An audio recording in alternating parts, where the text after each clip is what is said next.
Ayurvedic basic principles and Ayurvedic philosophy of cooking. It is based upon rasa, the taste, virya, the energy heating and cooling, and vipak, the post-digestive effect on excreta, urine, feces and sweat. Amazing, you can create wonderful harmony. In the true sense, Ayurvedic cooking has a great therapeutic value. And most of the all Indian cooking, whether it is Japanese, whether it is Kashmirian food or Punjab or Delhi or Madhya Pradesh or Gujarat or Maharashtra or South India, all over the India there is a rich variety of food, but they all based upon Ayurvedic principle. These are the common spices they use, only their permutation combinations are different. Punjabi food is very rich and healthy. Gujarati food is very tasty. Maharashtrian food is little spicy but gorgeous, very lovely. And South Indian is amazing. Idli sambar, masala dosa, uttappa, wonderful. So if you go to Mumbai, you will have rich variety of food. Even in Pune, there are just next to each other these restaurants are there, and you can get benefit of Indian food which is based upon Ayurvedic cooking. So proper food and certain recipes is a medicine. For example, if a person has fever, flu, so you can make a porridge, soft porridge or gruel of old rice or tapioca, kheer. Rice, add more water, make very soupy and grind the rice, and then put tulsi, holy basil, cumin, coriander and ginger, and that kind of soupy rice will help to bring down the temperature, because by adding these spices it acts like a diphoretics. So they can make shigru, which is sevga drumstick, karela, which is bitter melon, and holy basil, tulsi, and they can add musta, one of the herb, and coriander, dhane, and shunta, which is ginger. This is shadangodak. So in Charak Samhita as well as Vagbhat, Ashtanga Hridaya, they have given simple spices and food recipes for this disorder. Amazing. As I shared with you, if a person has diarrhea, make a nice softly cooked basmati rice and add little yogurt and ghee and sugar, and that is the best food for diarrhea. Then IBS, irritable bowel syndrome, rice, mung dal, khichdi with takra. Takra means buttermilk. If you cook khichdi nicely, soft, and then add takra to it, it will help IBS, irritable bowel syndrome, because grahani, which is microvilli, and microvilli is a functional unit of small intestine, they are paralyzed, collapsed, inflamed, and that's why a person go into the sprue syndrome, malabsorption syndrome. So you can use mung dal with bilwa. Bilwa is one of the herb, or jambu phala. Jambu phala is very astringent. Any astringent fruit you can add, even pomegranate, and that will act as an anti-inflammatory and it will heal the sprue syndrome. In case of hemorrhoids, it's very important. People get hemorrhoid. Arshotisara grahani gadanam prayena anyanya nidana bhuta. Arsha, hemorrhoid. Atisar, diarrhea. And grahani, sprue syndrome, malabsorption syndrome, they have same cause, which is long, lingering, impaired Agni.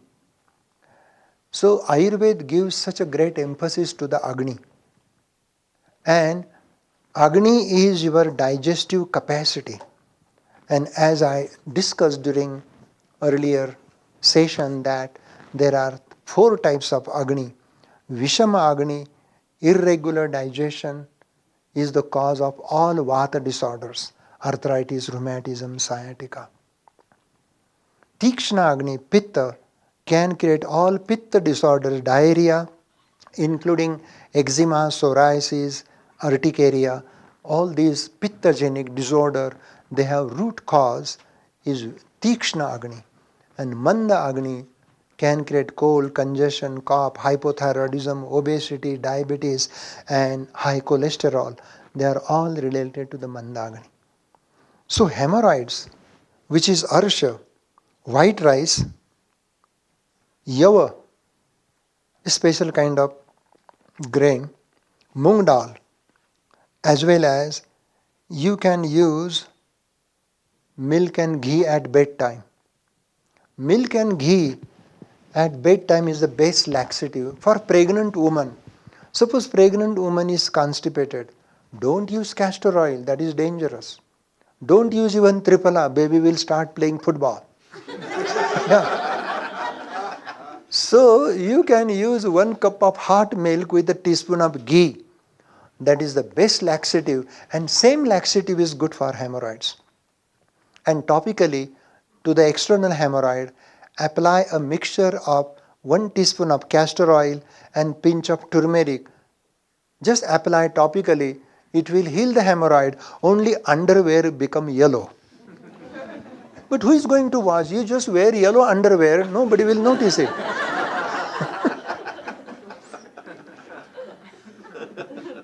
So, no, but some people are so romantic, they have wonderful underwear with a design and flower. There is no need.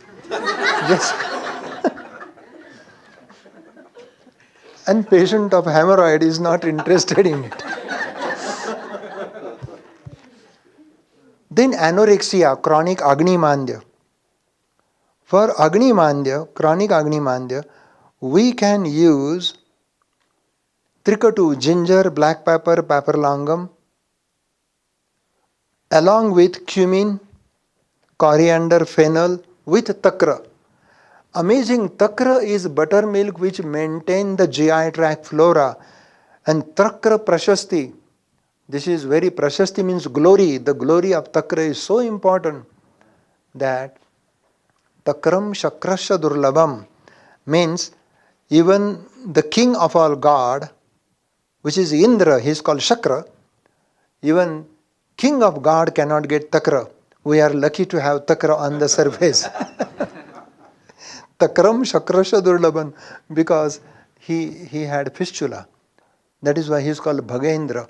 Indra, the Lord Indra got Bhaga Indra. Bhagendra means fistula, multiple fistulae in ano. That disease is very horrible, and even for that, rice, then fenugreek, then horseradish, muli. You say, kis khet ki muli? That muli is very important. Kis khet ki muli means this guy, to neglect someone, they say, oh, he belongs to which field? The radish of which field? Means, kis khet ki muli? It has to neglect the person that way. But that muli, that radish is a great medicine. Radish is difficult to digest, but radish digests all other grains. That is why if you take a fresh radish juice, it is pungent. And if you take a sip after each meal, it will improve the digestion. Then for krumi, krumi means parasite, threadworm, pinworm. For krumi, you can use buckwheat, millet, cinnamon, cardamom, vidanga, and ajwain. You know ajwain? Ajwain is celery seed. I love the ajwain. And if you just add little bit ajwain while cooking, it will take care of krumi, the parasite. Then there is a wonderful food for anemia, for anemic person. You can use beet juice, carrot juice, pomegranate juice. Ghee is the best for anemia because ghee kindles majja dhatu agni, rakta dhatu agni, and ghee promotes ojas, ghee promotes digestion, and ghee kindles agni. But ghee doesn't digest ama because when there is too much ama, then ghee doesn't digest ama. Therefore, you can use ghee with trikatu, ginger, black pepper, pepper longam. A teaspoon of ghee with a pinch of trikatu, ginger, black pepper, pepper longam is amazingly important to take care of anemia. And for jaundice, Ayurveda says, even for liver disorders, moong dal soup, sugarcane juice, pomegranate juice, they are wonderful for jaundice. But for hepatitis B and C, half a bowl of homemade fresh yogurt with a quarter of a teaspoon of baking soda, and if you take that orally, yogurt with baking soda, your hepatitis B and C viral load will drastically come down. We have a client coming from California. He was diagnosed with hepatitis B and his viral load was very high. He was already on interferon, those drugs. He came here for Panchakarma. With his doctor's letter, it is okay to do Panchakarma. So this is very important disclaimer. And then we did Panchakarma. We asked him to eat half a bowl of yogurt with a quarter of a teaspoon of baking soda, not baking powder, that arm and hammer. That, otherwise you will put baking powder and whole mess will happen. No. Baking soda. Baking soda is the best because baking soda is alkaline. And this viral load multiply because of acidic parenchymal secretion. So this yogurt and baking soda combination neutralizes that, and amazingly, drastically, the viral load comes back to the normal. That is why Ayurvedic cooking and Ayurvedic spices with certain herbal permutation combination, there is a wonderful medicine.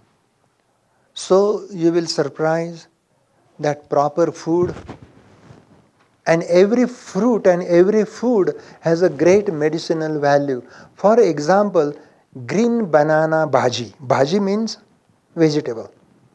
This green banana, if you chop it into pieces, saute with ghee and turmeric and little mustard seed, that green banana bhaji is the best food for diarrhea, dysentery, as well as it is the best food for Crohn's disease, regional ileitis. Because banana is astringent, and by this sauteing, it has wonderful property. It heals regional ileitis, Crohn's disease. So, pomegranate juice is good for anemia, good for diarrhea. Even cranberry juice is good for diarrhea. Anything astringent will act as a binding property to the stool. So, Ayurvedic cooking you will enjoy. Tomorrow we will have great fun. It is like a party in Ayurvedic Institute, and we will have nice table, 2, 3, 4 stoves, and we will start with a chai and poha, right? Oh, yummy. Poha is very, very quick breakfast, and you can have poha and chai party. And then Usha will show certain simple recipes, how to make sabji, how to make chapati. And don't worry about the shape of the chapati. Even your chapati shape may have shape of India or America. Doesn't matter. So some people they roll the chapati and they put thali and they cut. But the shape is not important. It is going to break in your mouth. So why to worry about shape? Only chapati, mohan is very important. Mohan means if this is the thali, and this is the pile of your chapati flour. So make a little ditch here, like a volcano, huh? And put boiled ghee here. Boiled ghee, hot boiled ghee. And then mix this. Don't get burned. Skillfully mix it. This is called mohana. This mohana, as if you are giving tadka to the whole wheat flour, and then add little water and make a nice dough. And if you make chapati out of that, oh, that chapati is yummy, soft. You can break it with your lips. Otherwise, some people chapati is so hard, if you hit someone, he will be injured. So it should not be hard like a rock. So it is a fun to make chapati, rice, khichdi, dal, sabji. These are very simple, common item, and we will give you breakfast item, then whole meal lunch, and then some sweet. And sweet is, I'm not going to disclose that because tomorrow will be the great fun time. So this way we are having a great fun to learn. And utensils are there, they already brought.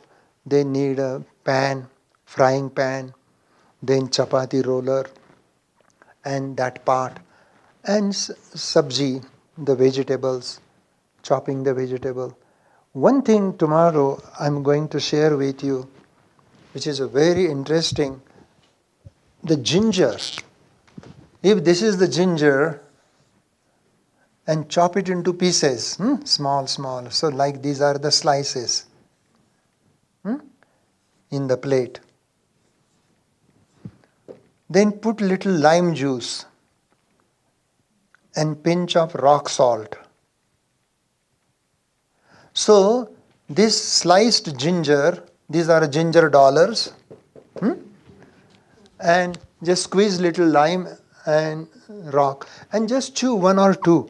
Oh boy, it works faster than brandy.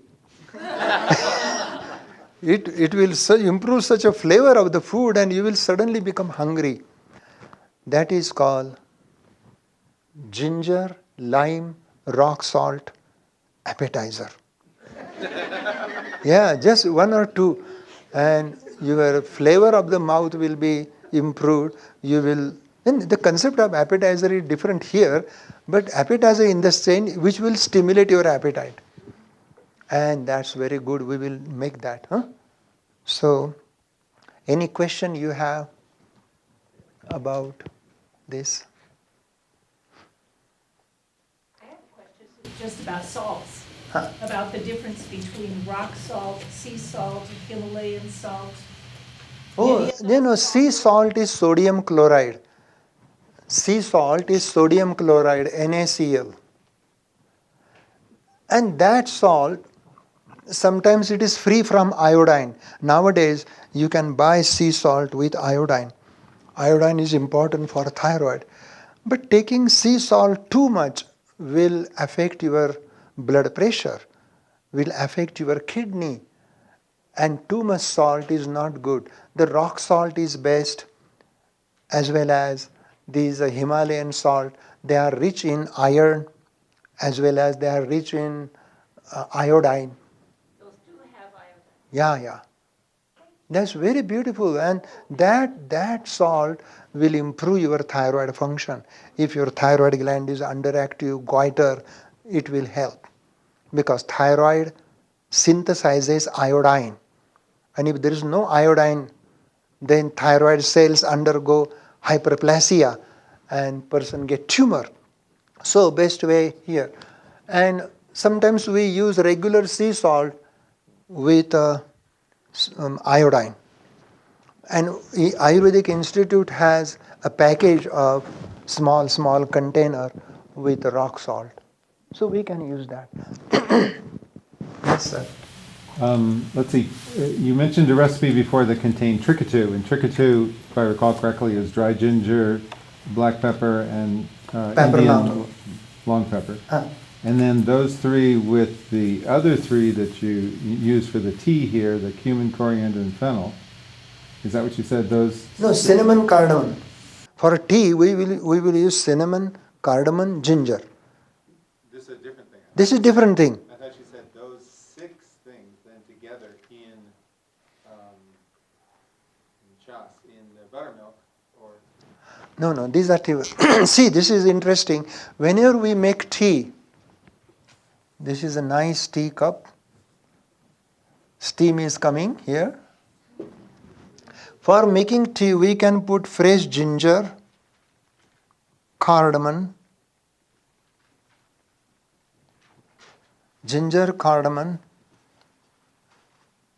and some people, they put cinnamon.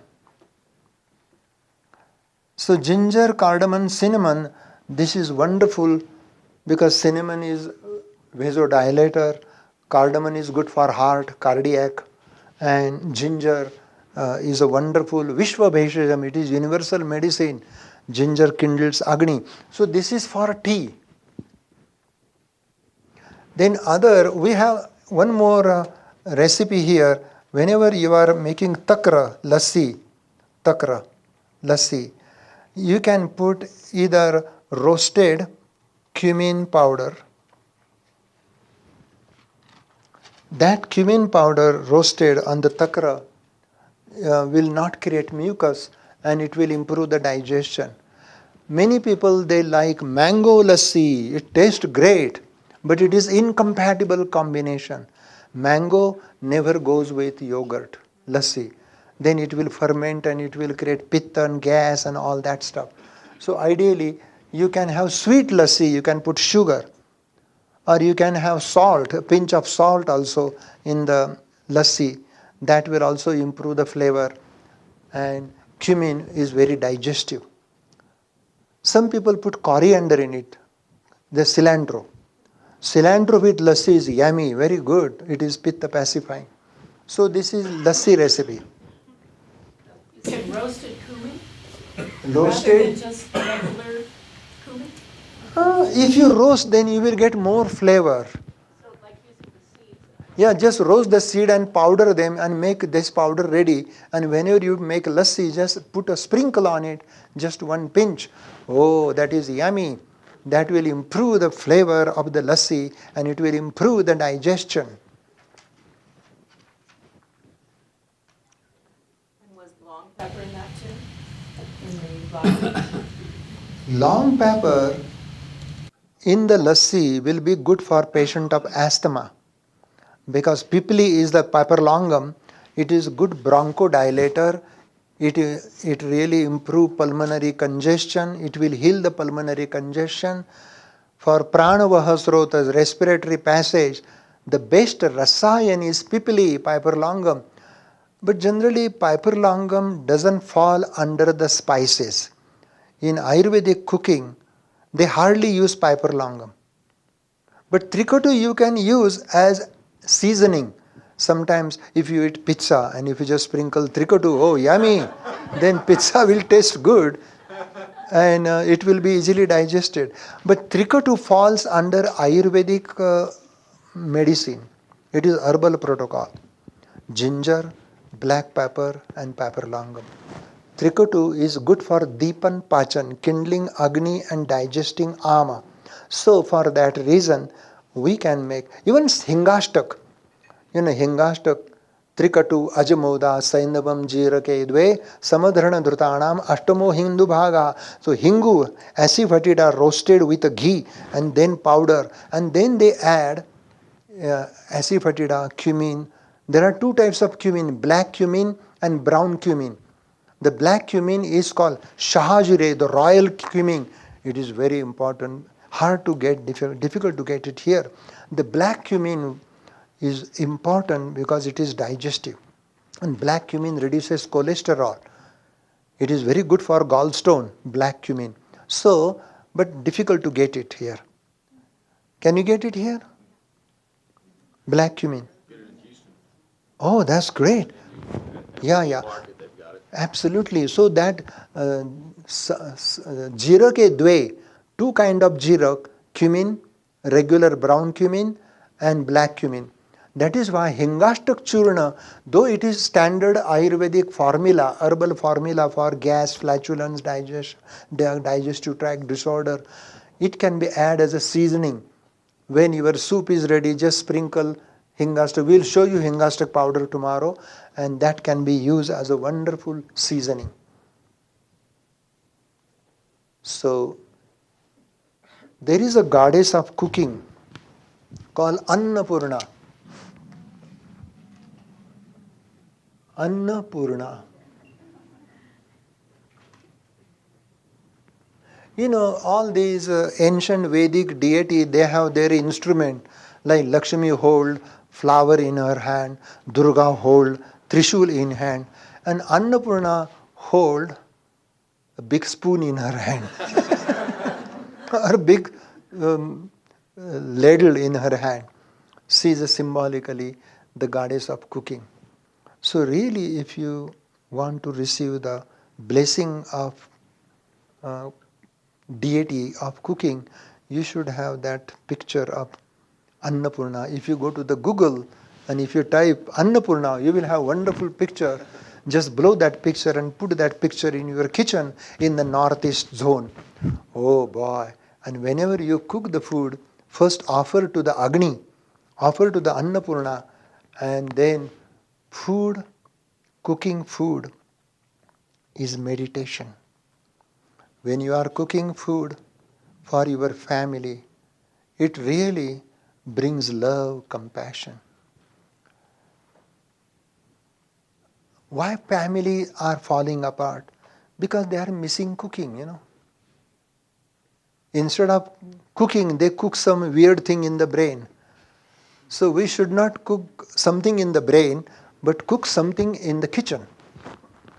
And when your honey is upset, don't do dialogue, don't do discuss, just make a nice khichdi and offer her khichdi. And after that khichdi with cilantro and grated coconut and ghee, your honey will fall in love with you. All problems will be resolved. That is why I was going to call that Ayurvedic cooking for healing the relationship. Absolutely, yeah. That's why cooking is an art. And we have to learn this art. And when you cook for your family, for your friend, it will bring intimacy, love and compassion. That's why Vedas say, Annam Brahmeti Vyajanat. Food is God. Food is consciousness. Food is Brahma, awareness. That is why there is a food prayer. Annam Brahma Raso Vishnu Bhakto Devo Maheshwaraha. Annam Brahma, the creator. Food is the creator. Raso Vishnu. Rasa means the end product of digested food. Ahara rasa, which is microchyle. The juice of the food. Microchyle is Lord Vishnu who nourishes all dhatu. And Bhakto Devo Maheshwaraha. Bhakta means digestion. The Lord who does digest, break down the food, bigger molecule into smaller, smaller into smallest, and it does molecular digestion. That is Lord Shiva. So Annam Brahma, food is the creator. Raso Vishnu, the Ahara Rasa, the plasma, the cytoplasm, the microchyle is Lord Vishnu. And the energy which digests the food, Jathara Agni, that is Jatharo Bhagwan Agni, that is Lord Shiva. If you know these three, then Anna Dosho na lipyate, you cannot get impurities of the food. So this prayer we will learn, and our cooking seminar will be like a spiritual gathering, like a spiritual satsang. There will be beautiful, gentle music going on in the background. and the aroma. We will light ghee lamp to Lord Ganesha, and Lord Ganesha is watching our cooking. And then first food we will offer him in a little plate to Lord Ganesha to bless the food. And then we will have big party of eating food. Isn't it great? That's very wonderful.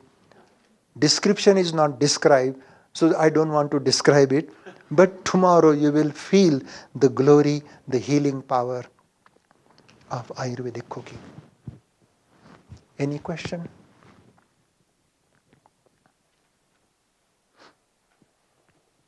So, oh, sorry. On the salt, how about Indian black salt? Yeah, black salt. Which one you are talking about? Kala namak? Huh? Kala namak. Yeah, it is a mineral salt. You don't use it in cooking all the time. No, it has strong sulfur. Only the digestive what you do. No, it is used in more in medicine.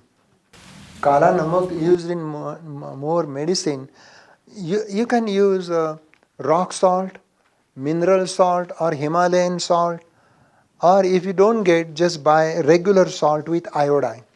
So is there a problem with using it? Because I do really like it. Yeah, because then it will give. It is rich in H2S, hydrogen sulfide.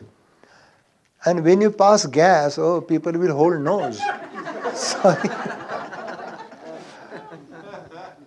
It has offensive smell. So, because of offensive smell, it is not that much used in cooking. What is the difference between the yellow and the black mustard seeds? The mustard seed which we use is brownish black. Yellow doesn't have that much flavor. And yellow is not that much hot either. Yellow mustard can be used in certain recipe where there is no much spices required. But in Ayurvedic cooking we mainly use brownish blackish mustard seed that has a good flavor. It has a good flavor, pungent, astringent flavor.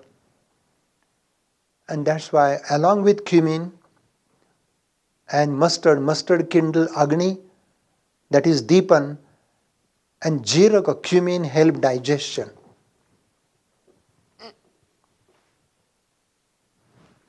You mentioned in the beginning that our constitution is determined at the time of conception. Does that constitution maintain through our life cycle, or does that adjust? Yeah, please come here. Yeah, come here, don't worry. See, this gentleman asked a wonderful question. He said that the speaker shared that right at the time of fertilization, your constitution is determined, that is your genetic code. It is still maintained, yes. So when you feel the pulse and if you go deep, deep, deep down, this is kapha spike, pitta spike, vata spike. So you go deep down, then your prakriti, the constitution, original constitution right at the time of fertilization is vata 1, pitta 3, kapha 2. So you are pitta predominant, kapha secondary. So that constitution is recorded in the body and it is yielding, it is giving different spikes of vata, pitta, kapha at a deep level. So niguda nadi, niguda means deep, deep nadi, prakriti pradarshani. Uttana to vikruti, uttana means superficial. So superficial pulse present doshic expression. Deep pulse is your, right at the time of fertilization, what your constitution was, it is still there. So, what is the expression that you just said? Huh? You said the dosha expression is the certain. That is a spike. Spike. You know, vata spike, pitta spike, kapha spike. That is the expression of your original constitution right at the time of fertilization. That is why deep pulse corresponds to Prakruti and superficial pulse corresponds to Vikruti.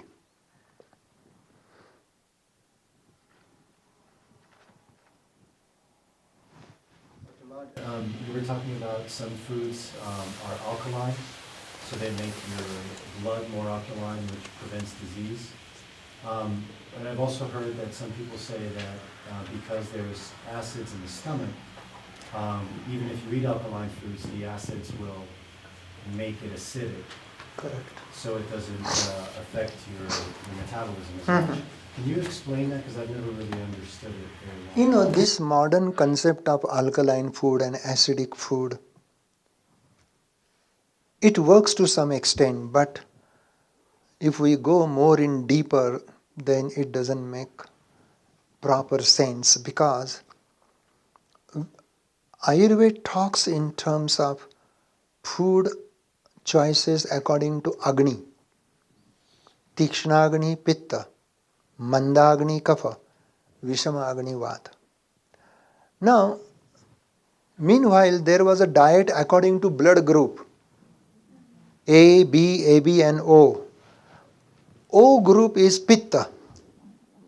O group is predominantly Pitta. B is Vata. And AB is Vata Pitta, Pitta Kapha, like that, dual doshik. So, couple of clients, they came and I was suggesting them diet according to Prakruti and according to Vikruti.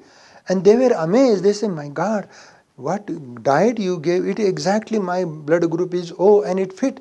I said, it is bound to be there because O group is universal donor. And Raktam, Pittam, Pitta and Rakta, they are container contained. Ashraya, Ashrayi Sambandha. Pittam tu Sweda Raktayoho. Pitta is present in the Swed, means sweat, and Rakta. Rakta is Ranjak Pitta. So, when there is O group, which is universal donor, they are Pitta. And recipient, AB, is a recipient, so they are more Kapha and Vata.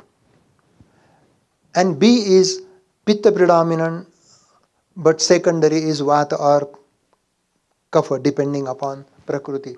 So, the diet according to blood group is exactly working according to Ayurvedic concept of diet according to Prakruti Vikruti. And that is more easy.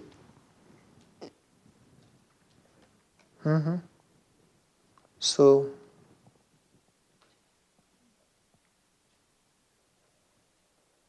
I thought that you will bombard me with lot of questions, but nobody is asking question. That means you are already enlightened. So, your kitchen is like a temple. My mother will never enter the kitchen without taking bath. She will not allow anybody to enter the kitchen without bath. That much purity, that much clarity, that much sacredness should be there. And my mom, it is possible in India, whenever she cook the food, the first lump of the food she will offer to the fire. Like Agni Hotra. It is respect to the Agni, the fire. And then she will offer that food to the deity and then everybody will eat. And mother's job is to serve everyone food. And then when everyone ate, then mother will eat at last. So that is the ancient Vedic culture. It is difficult nowadays to follow that culture because husband is working, wives are working, children are busy. So there is no time to cook. Some people, they have only holiday, Sunday, they cook whole large amount of khichdi and whole 8 day they use the same khichdi, reheating into the microwave. And if you heat the food in the microwave, it destroys the molecules of the food. Food become depranized. That is why of course when you are traveling in the aeroplane, they cannot cook the food, so you have to eat microwave food.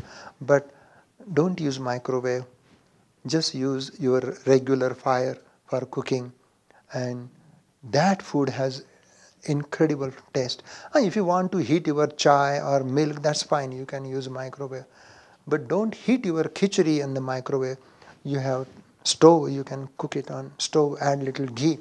That way, this is real Agni. Microwave is a electronic Agni, and that will disturb the molecular arrangement of the food. And as a result, the prana, the mutual attraction between the two molecules will be depranized. So you just said that people sometimes cook a whole batch and eat for days.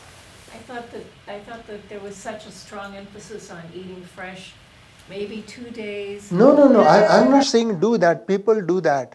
People cook the food on weekend, and it is called pariyushit anna, means old leftover food. We are heating and heating, then prana goes away. It is just raw food, or it is just a food without prana. So ideally, it is better to eat fresh food. I'm not saying that just cook the whole 1 week and then reheat. No, I was criticizing politely that that's what people do. But this is not, I'm not suggesting do it, because I don't want to hurt their feeling. They are cute, at least they are cooking something. So frozen food has the same effect kind of as microwave food, the molecular structure is Correct, broken, correct. so there's no more chi or prana. Absolutely. Even frozen food is a dead food. So these foods that don't have prana result in ama. They're undigestible. Correct. When food is depranized, it creates ama. And ama is a toxic, morbid, metabolic waste. It is a cause of many diseases. I'd like to know about cooking for a young child. Oh, cute. Very nice. In India, we give the same food like softly cooked basmati rice or porridge to the children. This concept of formula come later, but cooking for children is also one of the great art. And in Ayurveda, there is a separate pediatric diet where they can make a nice simple recipes for the babies. And even in babies' food, they can put little pinch of asafoetida, mustard, so that child will not get gases and bloating and discomfort. 2 questions. What do you think about fresh ginger and fresh turmeric root as a tea? Oh, fresh turmeric root is a blood purifier. It will reduce cholesterol, triglyceride. Fresh ginger root does deepan pachan, kindling agni, burning ama. It is very digestive. And fresh turmeric root is good for sore throat, strep throat, tonsillitis, pharyngitis, hoarseness of voice, laryngitis. In that, we can use fresh turmeric root. Oh, that's very good. You can chop it into pieces and boil with the milk, or grate and put into the milk, and that milk is good antibacterial, because turmeric, we did that experiment, turmeric 3% solution compare with penicillin, streptomycin and tetracycline, and turmeric has incredible power. It is bactericidal and bacteriostatic. It doesn't allow the growth of bacteria in agar-agar. So that way, turmeric is antiseptic, antibacterial, blood purifier, blood cleanser, and it prevents plaque formation.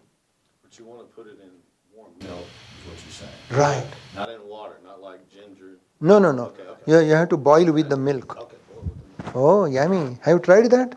I do the fresh ginger and the turmeric, but with water. I don't do it with the milk. Oh, just try with the milk. It is rich at I bedtime. like the root. I chew the roots. So you can use grated turmeric and grated ginger, boil in a cup of milk, and then drink that hot milk at bedtime. That is good for sore throat. So yeah. What do you think about bone broth for reduction of bone? What is that? Bone broth. No, I don't know. Bone broth. Bone broth Bone broth, to reduce alma. I was reading some stuff that you take bone, you make a broth out of bones, out of like a chicken bone. means like chicken Well, you take- bones you cook soup. Bone soup, you mean? I make it, I cook the chicken first, and then I take the bones after I bake it, and I make a broth. Bone broth is rich in bone marrow, and that is good for aplastic anemia or bone density is lost. So it is good for osteopenia or osteoporosis. In that bone is rich in calcium, magnesium, zinc, and all these minerals. It is good for asti dhatu, and bone marrow is good for a hemopoietic system. For that reason, it is good. So, dear friend, thank you for your love, your blessing. Hope to see you tomorrow to have great fun and cooking satsang. Namaste. Om